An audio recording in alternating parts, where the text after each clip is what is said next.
Alright, hello my boys, it's me Bob, and I'm gonna show my witch build.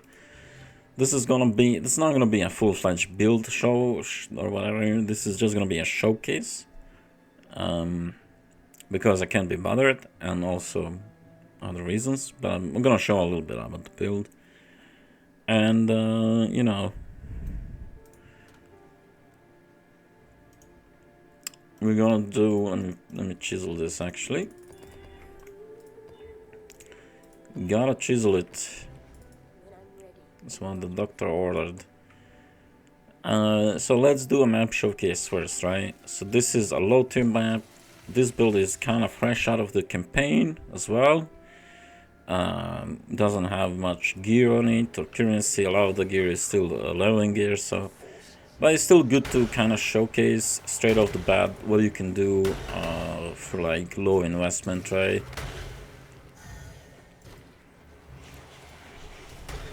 As long as you are okay with farming low tier maps and things like that, because you know, why not?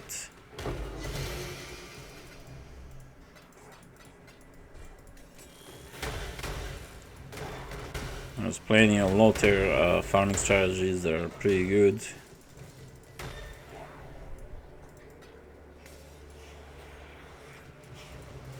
Let's check it out, I guess. Alright.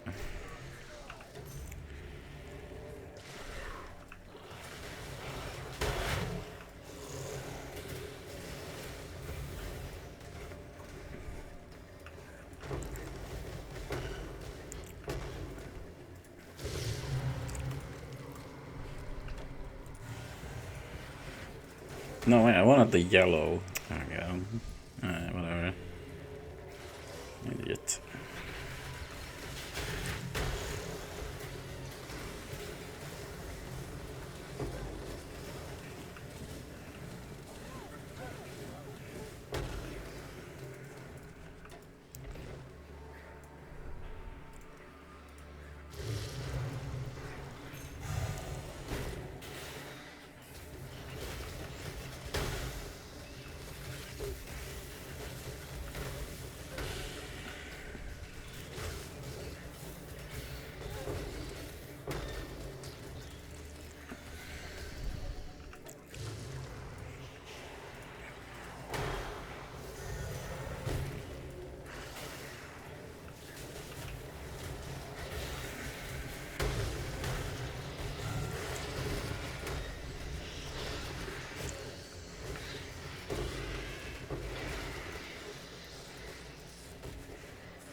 That's it.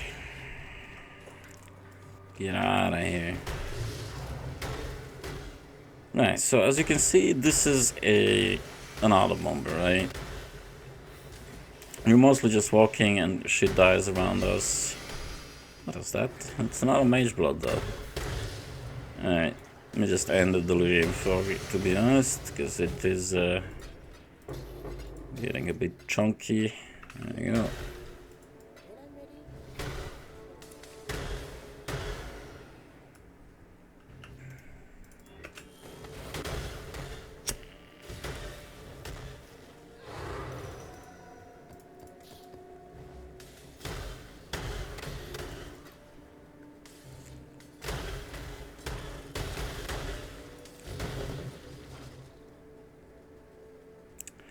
But we also, I do have a weapon swap for single target, but I do rarely ever swap to it. And I set up my map so there's not much single target to farm. This build just generally feels best at just walking and blowing shit up.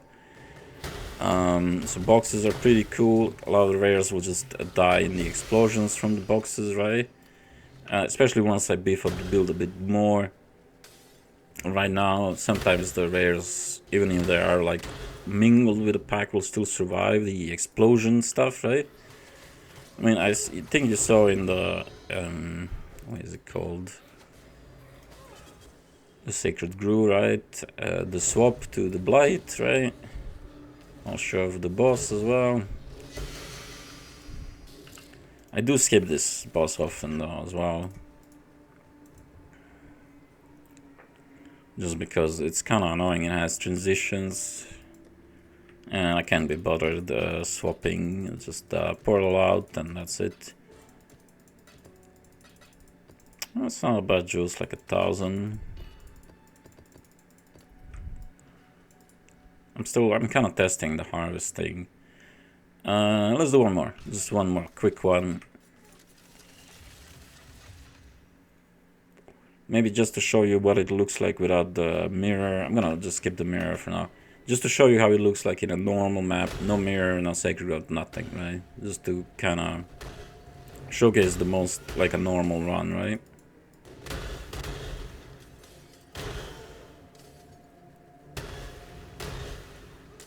And as you can see, quite enjoyable, quite fast. You're just basically walking, you know, there's nothing to it. If some of the rares survive the explosions, I don't really care, I just walk past.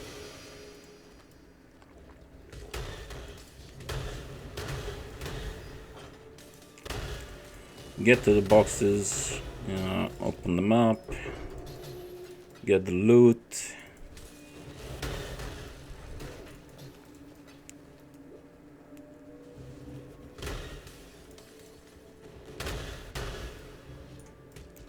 Yeah, screw that box. Those unique boxes are... some of them are very, like, time consuming.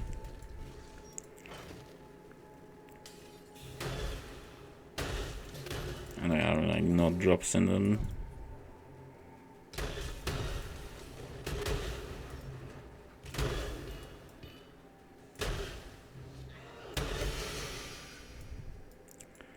And that's it.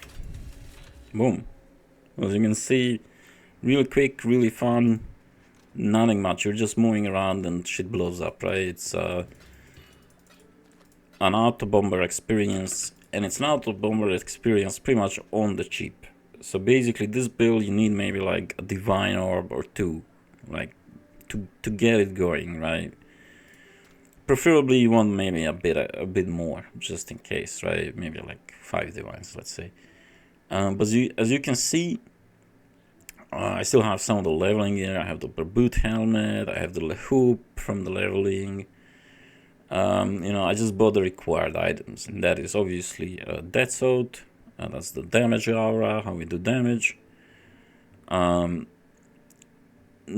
and a lot of these games, like, they're not even quality, nothing. This is just, you know, basically me farming a little bit low tiers, because I can't be bothered going and buying all the gear. Except the necessary stuff, I just wanted to start blasting a little bit, right? Emerald Hooves with decay and links for the decay. Just when we go through like maybe a more chunkier pack, like a magic pack, we add another extra layer of damage over time to help proc the explosion.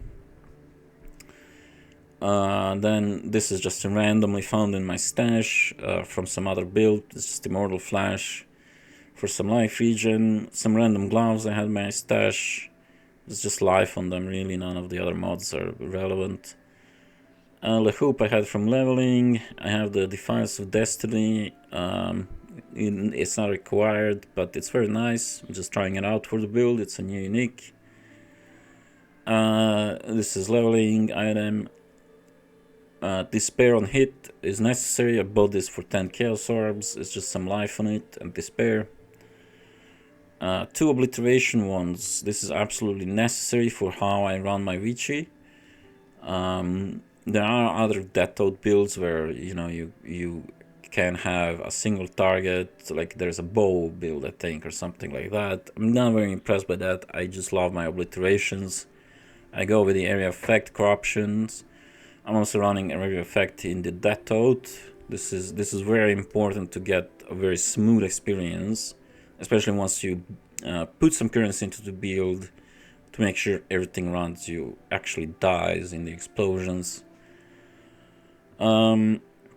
And once you also get more movement speed, that you know, you actually apply the damage for as long as possible, and area effect will help more with that than actual damage, and to propagate the explosions better as well. Area effect is just good. and also to kill off the rares in the explosions, right?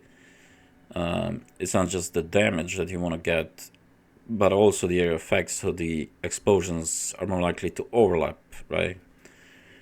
So area effect definitely very important. And that's basically it. Not much to it right now. I don't even have all the flasks. I just have a movement in granite that I found from some other build I was running.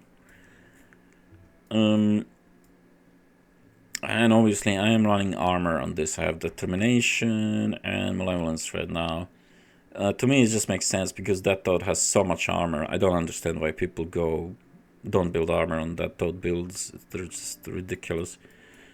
Without much armor on the body armor, to me it's just obvious you should just go armor, right?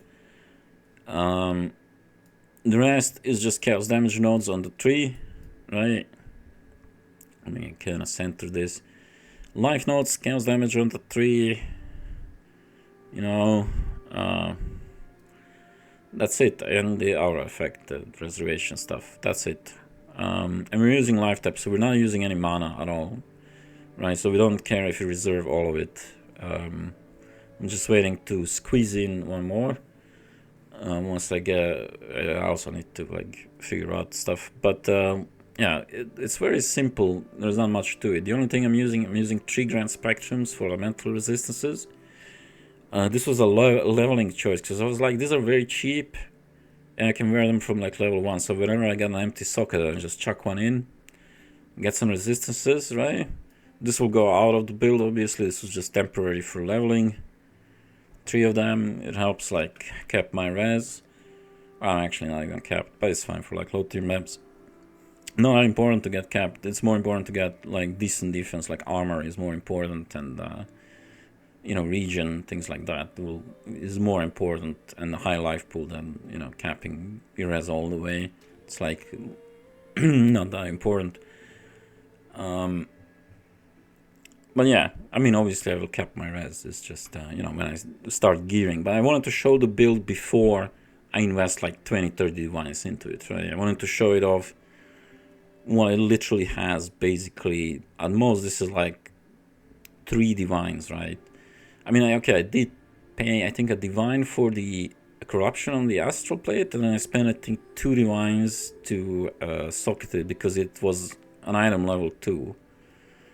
Which I didn't realize when I bought it, right? It was the cheapest with the damage corruption. But so I couldn't use the tainted jewelers. I had to use the bench to socket it, so it was a bit more pricey in terms of wall orbs. But yeah, I mean, you can get like just a normal that out without the corruption. It'll be pretty easy to get it rolling. The off coloring, I mean, I don't know. I think you can get an only off color that thought for like a divine, maybe even less, to be honest. It's not really hard to off color it. You don't need to link any of the sockets or anything like that. The boots are 20 chaos.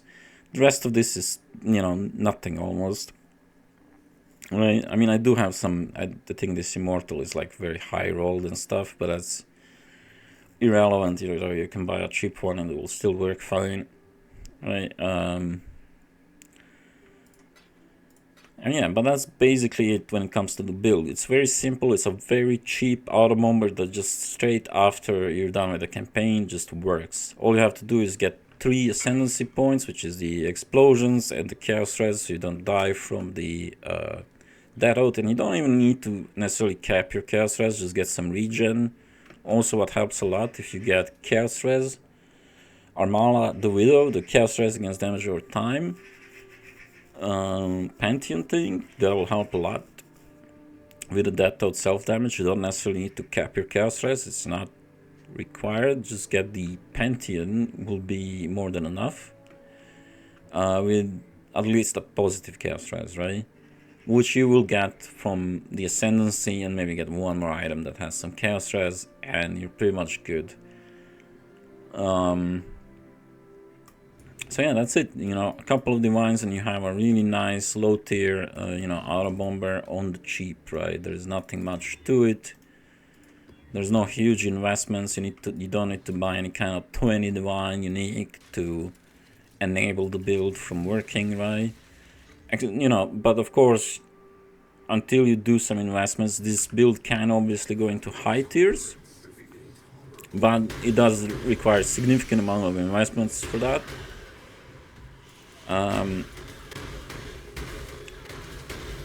But if you just want like a low tier,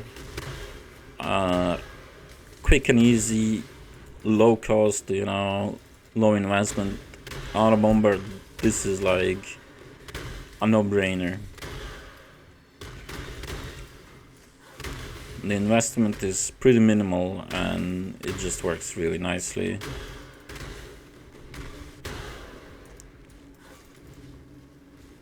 What is with this? Open up.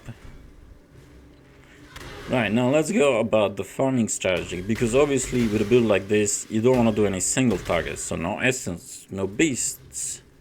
Right, we don't want to stop and weapon swap, even though you can do a setup where you don't have to weapon swap, right? You can do like 6-link blight gloves, you could do you know, there are setups, right? But I just prefer to run it like this.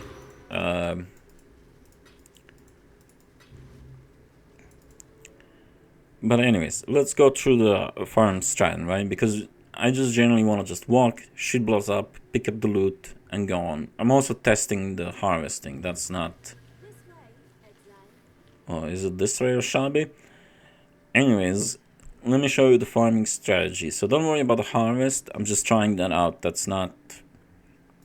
That might not stay. That's just temporary, right? The strategy is quite simple. Boxes feel absolutely great on auto bomber builds because you open the box, everything just blows up, as you saw, right? Very enjoyable, very nice, good profits. Basically, what you want on the low tier boxes is the cartography boxes are the very important one, and you want to make sure they're not corrupted. Once you go into high tiers, though, the cartography boxes are absolute trash. They don't spawn as often, and you only get a couple of maps from them. So at that point you can easily refund this and make them corrupted so you don't have to roll them anymore, right? But for low tiers you do wanna, like the cartography is one of your most valuable box. You also sometimes get some valuable div card and maybe you like double a divine orb on the currency. It doesn't happen very often, by the way. Don't get your hopes up. Yeah, but that's it. That's basically the strong boxes, right? One of the best things to farm when you're not like farming something specific on low tiers is to farm maps. Low tier maps just sell very fast. They're always in demand. And yeah, because there's a lot of low tier farming strategies that people need maps because they're using sextants, so they can't self-sustain maps.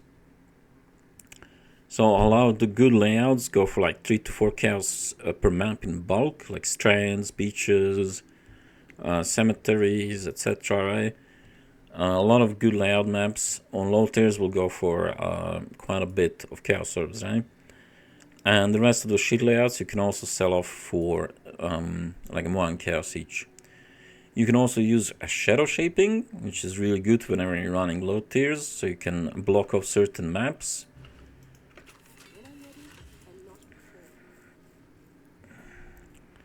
So as you can see in like tier 2, I'm only dropping beach and dunes because the rest of them are blocked from dropping.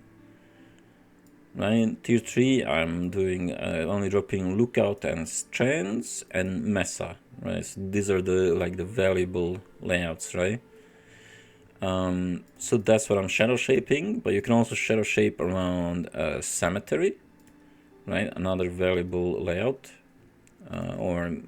Anyways, is also maybe nice for this build to run, to quickly run, right?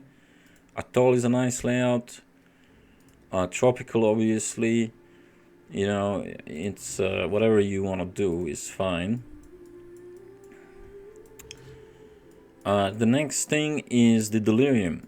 So the delirium is fairly simple. You just take the delirium nodes. I don't take the +1 on the map thing because specifically the lookout map, for instance, makes the fog really like, you know, the damage reduction gets really quickly out of hand. So I often end the delirium before the boss room, so I don't take that, but you take that for other maps. If you do reach the boss, like maybe if I invested the currency enough to be able to get to the boss every map, then I would take those back. But yeah, delirium is just good. Basically, I block everything else off except delirium. I'm also trying out harvest now, but don't pay attention to that. Because delirium is just good to farm on low tiers or on any tier really, when you get it for free, right? This is just basically every other map or every 3 maps I'll get the delirium mirror, and I'll drop some delirium orbs, which are like 15 chaos in bulk, and soon there'll be like 20 chaos in bulk, because at this point in the league people are starting to farm delirium stuff, right? So the price of delirium orbs wouldn't just naturally go up. And second part is cluster jewels, which are also quite valuable when they're all low item level. Some of them are actually more valuable as a low item level than a high item level because it's easier to craft on them since they block off a lot of mods, right? So a lot of the low item level cluster jewels will actually be more valuable as a crafting base than the high level ones. So you want to keep that in mind. Some of the bases are actually quite valuable due to the item level. And obviously whatever else crap reward you get from the delirium, which is usually just crap. So yeah, that's it. And I'm also trying out harvest, so I'm not sure if I'm gonna keep the harvest or not. Another thing you can try out is Beyond. Pretty good because it's also just pack related, right? You can also try growing horse with maybe like Beyond and harvest. Would work quite nice as well, I guess, if you wanted something different.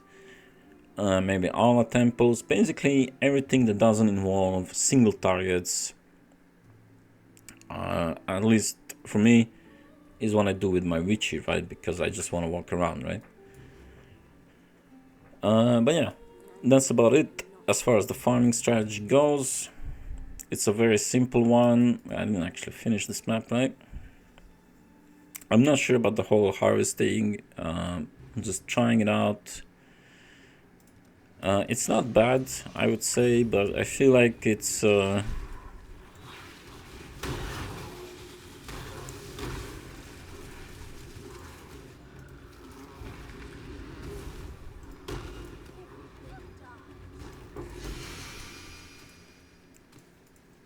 like that's maybe one of the parts that doesn't really fit the Witcher's playstyle, but I feel like life force is quite valuable, and it's a decent amount of life force though.